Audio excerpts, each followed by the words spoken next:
Hello, everybody. It's time for Fun Facts Friday. Hello, happy Friday. Happy Happy Friday.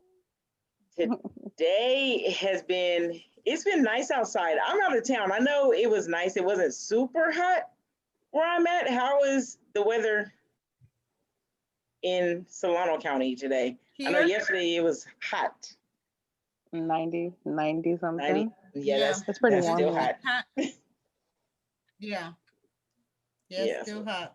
Yeah. still hot. Yeah, it Yeah, probably so was they maybe said about right now it's showing on here where I am. uh-huh. It's showing on my phone that it's 92 degrees still. And that's at 6:36 in the evening, still 92 Right.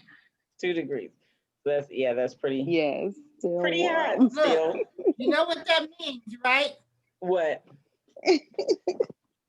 My eagle has landed. Yep, she is here. Okay. Tell Wilson she on mute. There she go. There we go. There you go. There you are. Hello. Turn you guys up. Hey, how are you? Good. We even have the babies joining us today. Yes. Yeah. So today is Friday, October 16th, 2020. It is National Take Your Parents to Lunch Day, National Bosses Day, and National Mammography Day. Or some people say mammography, but it's mammography day. For National Take Your Parents to Lunch Day, I did take one of my parents to lunch today. Nice. Yes. It is also. Freddie. What'd you say? I Yes. said Freddy's. Yes, Freddy's. I'm looking sissy. Yes. No, you didn't. Oh yeah. Oh yeah. You like Freddy's. We tried to do the boiling crab, but it was too crowded. Oh, I like that place too. Yes. Yeah, it Boiling was crab. That line was out the door. They were outside in the parking lot. We're like, oh, okay, we'll do that another day. Oh, that was nice. So National Take Your Parents to Lunch Day, though, it changes annually. But it actually started as for young children to invite their parents to lunch so that parents could visit their child's school and have a meal with them in the school cafeteria. And the goal was for them to see what goes into putting together a healthy lunch. Now, when I read that, I'm thinking, I've seen some cafeteria lunches, and I guess they meet the minimum requirements, but some lunches in the cafeteria may not include everything that you would want to consider as a healthy lunch. But I guess compared to if you have no idea, it can give you a good idea of making sure you meet the minimum requirements. So that is actually Yeah, but or it can make you say, you know what? Skip these lunches. I'm packing your lunch every day. Right. I see what you're being forced to eat, so let me do something different. Right. Yep. National Bosses Day, and this is coming from Wikipedia. It is a day for employees to thank their bosses for being kind and fair throughout the year. Patricia Bays Harosky, she registered National Bosses Day with the U.S. Chamber of Commerce in 1958. And she was working as a secretary for her father at the time and chose October 16th because that was her father's birthday. So I don't know if she really meant it to start as Bosses Day or if it also was like, let me just treat my dad day for his birthday. So we're also going to say, I'm celebrating you as my boss and Father's Day at the same time. But well, then I think you should, Sissy, I think then that you should pick a date because you had both of those at one point in time too. Right, just pick a regular day. And so it'll be April 26th will be Boss's Day for us too, huh? Uh-huh. Yeah. And Right. National Mammography Day. Now we're all women on here so far right now, as far as hosting today's show. And so National Mammography Day, do we all know what that actually means? I do No one? not. I do. Is it like mammogram? Yes. Yes. Exactly. Okay. It is the third Friday in October of each year. So the date might change, but it's the third Friday. And it was first proclaimed by President Clinton in 1993. And this day and throughout the month, because this is also Breast Cancer Awareness Month. So throughout this month, and especially on this day, women are encouraged to make a mammography appointment. Make your appointment to get your mammograms. They say that once you turn 40, you should get them. I had my first one last year once I turned 40. And also, if you have a family history of breast cancers, or if you may notice anything when you could do your self breast exams, and they suggest you do those monthly. If you notice any changes, anything different, schedule an appointment. I was nervous at first, like I heard that they hurt and they're painful. It really wasn't that bad. And when you think about, even if it is uncomfortable, but that little bit and few moments of uncomfort to be able to find out if anything is wrong with your health that can help save your life, it's worth it. You know, it's not that much discomfort. Imagine being uncomfortable later if you do find out something that you could have discovered earlier. So today, that is what we're talking, that it is National Mammography Day. And that's why this month as well is Breast Cancer Month. Breast Cancer so Awareness. They give free. So they give free mammograms. Oh, really? At some local hospitals. Okay, so even if you don't have health insurance, you can just go and get a free one. That's kind of Now, cool. is that a certain place? A certain place is doing that, or any hospital, or any lab? I'm getting ready to look that up because I saw that on the news. They said, you know, you can go to a local clinic or hospital and have a mammogram done. But I'm getting ready to look that up. Yeah, 'cause I also was wondering if that's just if you don't have insurance or anybody. That's a thing. Well, the way it came across on the television, that it was it didn't matter. Okay. Well, I do see. You can go to freemammograms.org. Yep, that's exactly what I had You just can pulled go to up too. freemammograms.org. And it gives you that mammogram. information. Okay. Yeah. And it looks like actually freemammograms.org, you also can look up if you are in a different state or a different area. I'm looking at the site now. You can choose what state you're in and find out where the free mammograms are in your local area. So that's a great resource, because that, like I said, those few moments could help. You do free mammograms. You can get free breast exams. They do discounted breast cancer screenings. So, and they also take donations, and and you can help out if you want to there too. Well, that's good. That's good. So freemammograms.org, and that's a great resource to check. Yeah. So our topic for today is our English language. I know English is my primary language. I don't know if any of you speak any other languages. I am not fluent. I am only fluent in English. English itself, remember one time they were saying how there was English, what was it? Ebonics, when they were saying Ebonics was going to be another language of its own. Dialect. Right. Yeah, Pig dialect. Latin. It was a what? Yeah, I remember that. Yep, Pig Latin.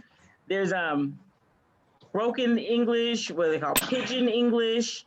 There's a lot of different terms for, I don't know if it's still all English, but I guess it would be more of a different dialect. Because how you can have Spanish, but there are different areas, different cultures may use different words and different terms. True. What was that again? I said, and they can use that vowel in a different way that you do that make you think that they're using broken English and they're actually Right. using, their own. Exactly. I mean, I can give you a couple of different dialects just talking to you. I'm sure. Yeah. So we're gonna give a little bit of history on it. Keeps going in and out. So she was gonna give us a little history on the English language. Am I back now? Okay. Yeah, and we have some facts that we're gonna share about some words in the English. History.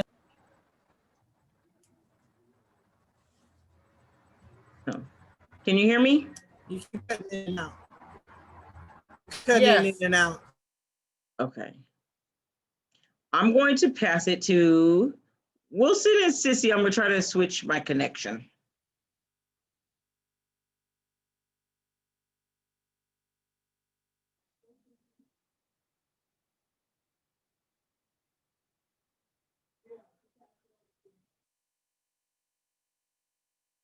So the most common letter in the English language is what? What do we use? Everything that we write, pretty much what letter of the alphabet is there? Is it A or E? It's the E. The E, okay. Okay, I think I'm back. So there's 1 in 8 words that always have, that's written is an E. So pretty much we are always writing, and whatever we do is with an E. So I looked at my own name, and I have several E's in my name.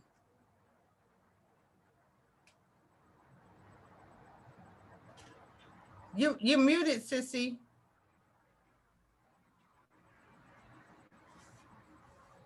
I'm here. Go ahead. I was listening. You said the E is one of the most common. The E is 1 in 8 letters that you use. There's always an E somewhere in there. So I looked at my own name. I have several E's in my name. Oh, going to, yeah, you do have a lot of E's. If you're taking your first, middle, last, all of your names. Yeah. Yes. Yeah, you do have a lot of E's in your name. I have 2. First, middle, and last name. I have 2 E's. But if you talk to most people, they have an E in their name somewhere. Does any idea of why that is? I don't know. I don't know. Let me look that up while you go to the next. Maybe. You I said mean, what was the reason, Tanisha? It's common. Just because it's common. And I guess it would be common if you think about that is one of the letters how on Jeopardy, Wheel of Fortune, when they have the common letters, RSTLNE, that is the only vowel that they list as one of the most common ones. Mm-hmm. Yeah. right, but the most common consonant in the English language is what? R. I would say R just because it's the first one on on the Wheel of Fortune. Like, Yeah. R, and it's always followed by a T. I was gonna say a T. well, oh, it's followed by a T as far as the most common letter. Yeah. Consonant that's used. Yeah, common See, consonant. there I go. I'm putting out that English language the wrong way. Constant. So let's see, what is the most common first letter of a word?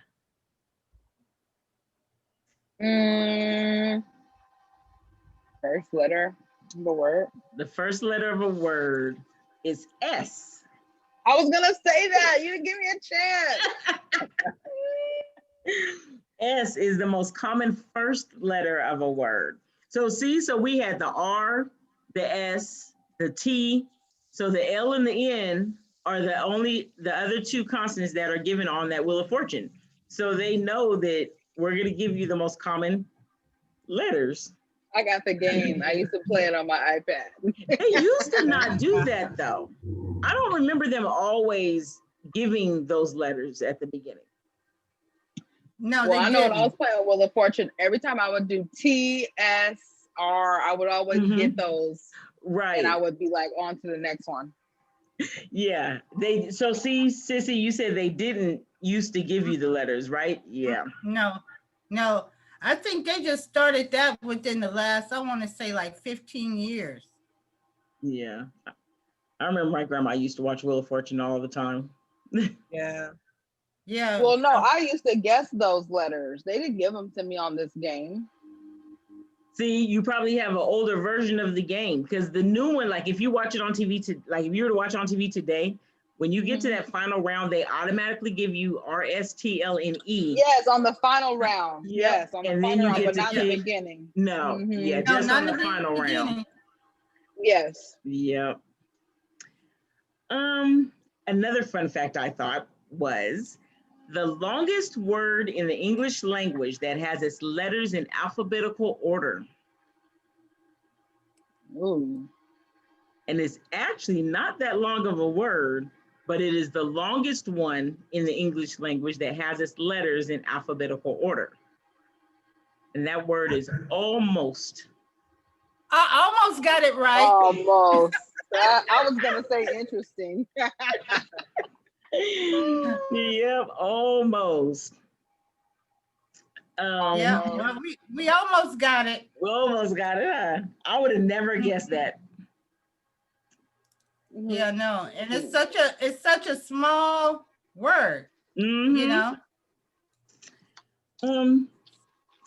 Now this is I forget the word for it. Not coincidence, but somebody, you might think of the English word that describes this.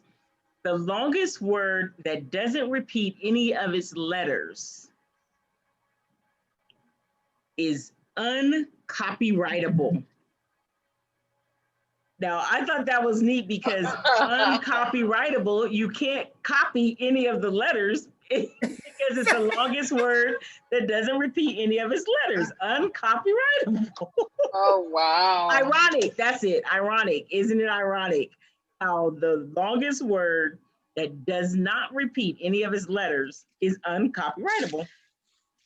Yeah, so you went deep in the weeds on that one. You really looked and said, hey, nobody copied each other since it's uncopyrightable. That's probably why. You went deep on that one, Sissy. Let's see. You know how there's a EA, there's like a phobia, or is that EA part of if you look it up, you could probably find a phobia or something for anything. So there is actually a word that is the compulsive desire to look at something that horrifies you, such as a horror movie, or injury. So if you like to look at that, I really desire to look at something that's going to scare me. It's called Cacospectomania. Cacospectomania. I'm like, and that right there just shows that our English language has words that we will never think of, will probably never use. Like, when are you gonna say, when are you gonna say to somebody, man, you know what? I think I suffer from cacospectomania. That's I have And you'll be like, what? I have a friend. Highly uncommon. She likes horror movies, and I'm gonna have to tell her, you know what? I think you suffer from cacospectomania. So uncommon. It is spelled CACOSPECTO mania, MANIA. Like I said, I would have never thought of that one. No. Do you Never. guys get mad when it's raining and it's wet outside and somebody jakes in your house? Someone does what? Jakes in your house. After the rain and it's muddy and dirty outside, and they just come right in the house and jake in your house. That don't happen to me. I don't know. Because well, people do it. That's why they have certain rooms for people like that. They do. And they're called mud rooms because to jakes is to walk mud into a house. And that's to jakes. JAKES is to walk mud into a house. It's like, who came up with these words? Okay. You know what? It probably was somebody named Jake that always tracked mud in the house.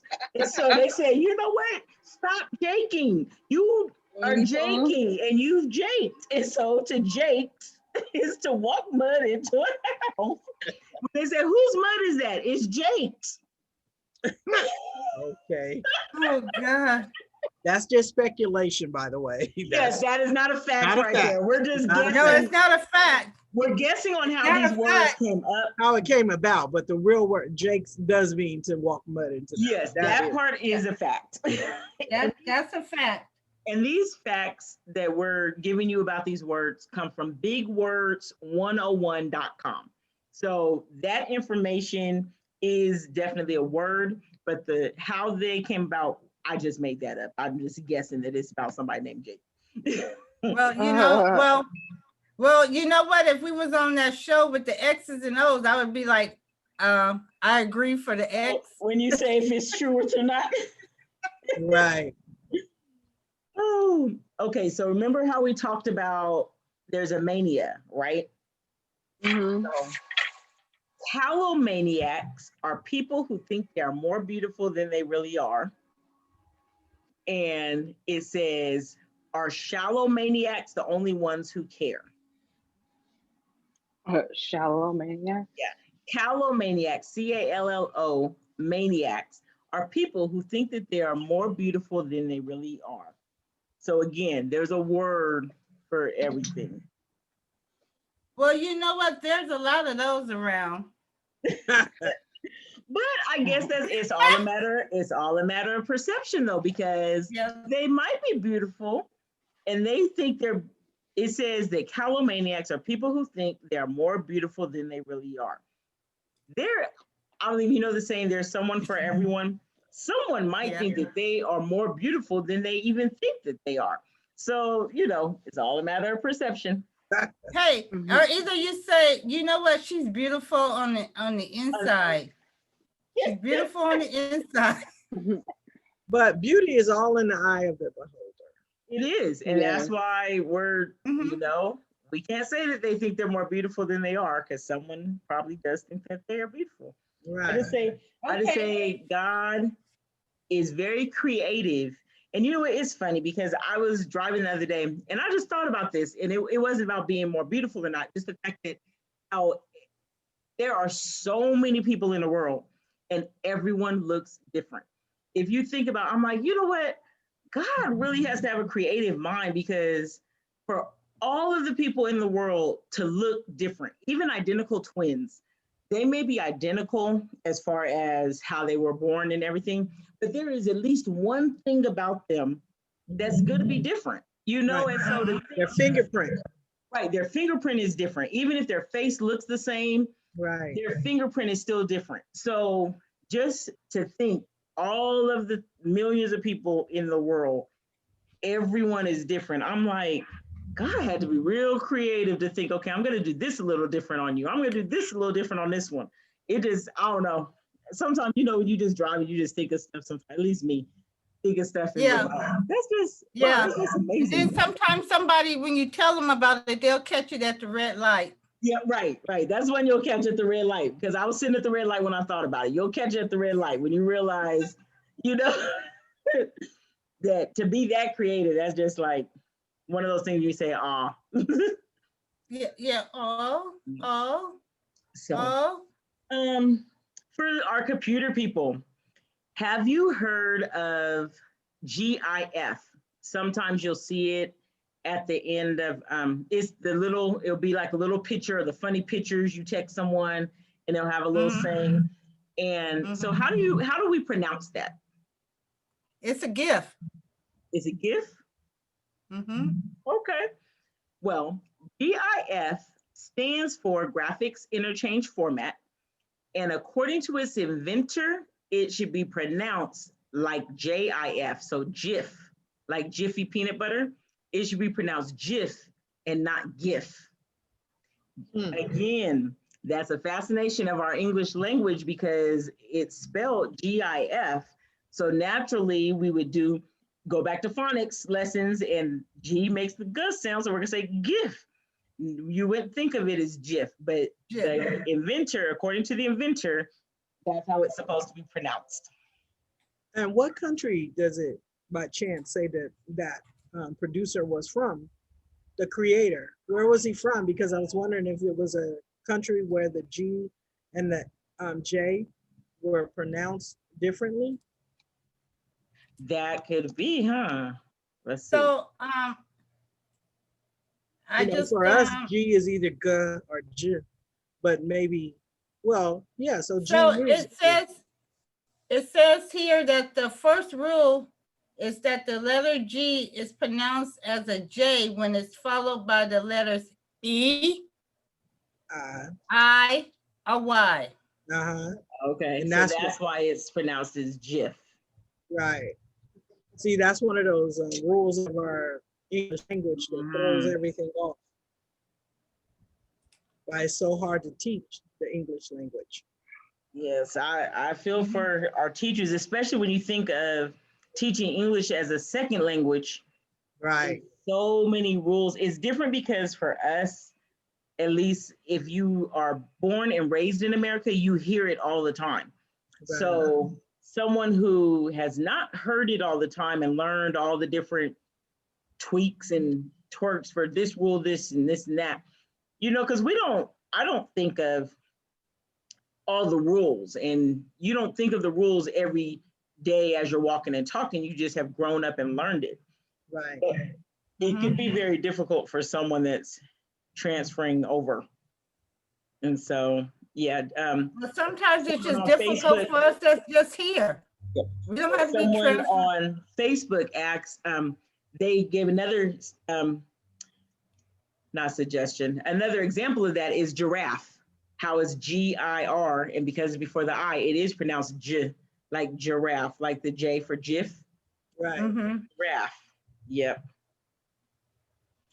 But it's not a giraffe interchange format. Right, and we don't say giraffe. Right. we say giraffe. That'd be funny. We go to the zoo. I want to look at the giraffes. Right. So yeah, so that's the thing between a hard G and a soft G, and when you use it correctly. So yeah, you are so right. People can get very confused with our language. Yes. Here's another. Now just talking to you. Well, the hard G and the soft G are different than the J, than the G being pronounced as a J, because a hard G is G, like garage, and the soft G is like the J. Goat. Yeah. So yeah, it is different. So So here's Too many different rules. another English rule that might be confusing.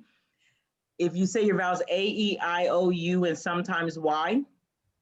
So if we say that, let's assume Y is not a vowel, rhythm is the longest word without a vowel, RHYTHM. So because most words have to have at least one vowel, that is why you would say that Y serves as the vowel in rhythm, so that that word has a vowel. Because if it wasn't a vowel, rhythm would have no vowels in it.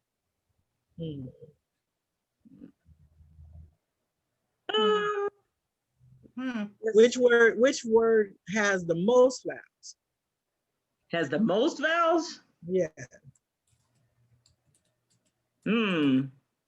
together, like all in a row, just vowel after vowel after vowel after vowel. Okay, so here we go with my English version of it. It's equate, EUOUAE.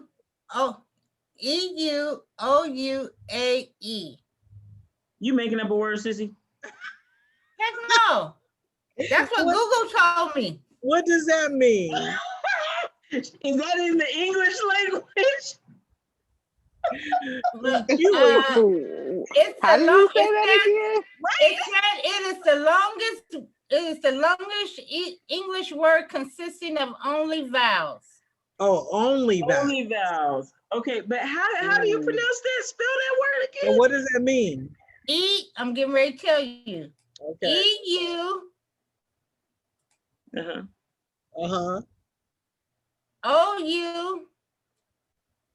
OUAE.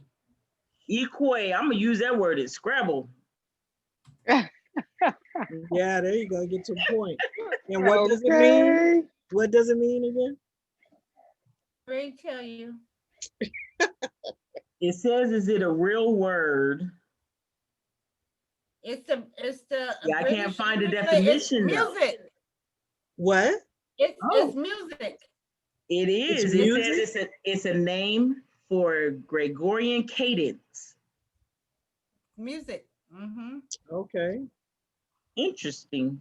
So it's a name, I was about to say, so it sounds like it doesn't have a meaning as a word to use. Like you can't just say, oh, I'm going to walk with the equate, or however it's pronounced. It's a title, it's a name for the cadence. So like how you have Symphony No. 6, it sounds like that was called equate, whatever the name is.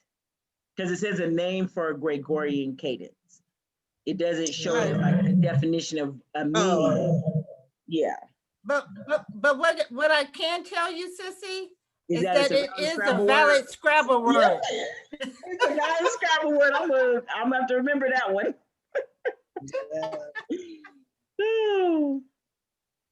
Oh God. Okay, we're gonna do one more. And this here says, there's been different opinions of this, and it says that the longest word in the English language has 189,819 letters. It is the full chemical name of titin, Titin, which is a protein that controls the movement of muscles. So we're gonna look that up. Titin. Yeah, I'm looking that up. And it is a giant protein. Oh, Jesus. So it says it does function as a spring, which is responsible for the passive elasticity of muscle. And so I'm going to share, because I'm not even going to try to pronounce this. Heck no, I was going to spell it out to you. Yeah, like a cheer. I'm not even going to try to pronounce it. So I'm just going to share the screen and let you guys see it for yourself. And it says that this is supposed to be the world's largest. Uh-oh, I might share screen. Hold on. There we go. Share screen.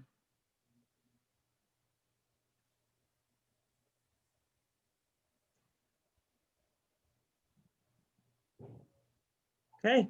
And here it is. Methyl. I can't pronounce it. But do you see this methyl, whatever this long word is right here? And it, yeah. And that is the official name for that chemical. So yeah, that is one I'm not even going to try to pronounce. So yeah, so those we'll are some. keep it as it is. Yeah, Titan. Titan. Titan, TD. Yeah, Anything but that other one. TITIN. We'll leave that as what we'll call it. So those were some fun facts about some words in the English language we want to share with you guys today. We do have an event that is coming up this weekend, and it is in Vallejo. It is called Feeding Solano, and they are going to be giving away food boxes. Share the flyer with you guys. It's Feeding Solano.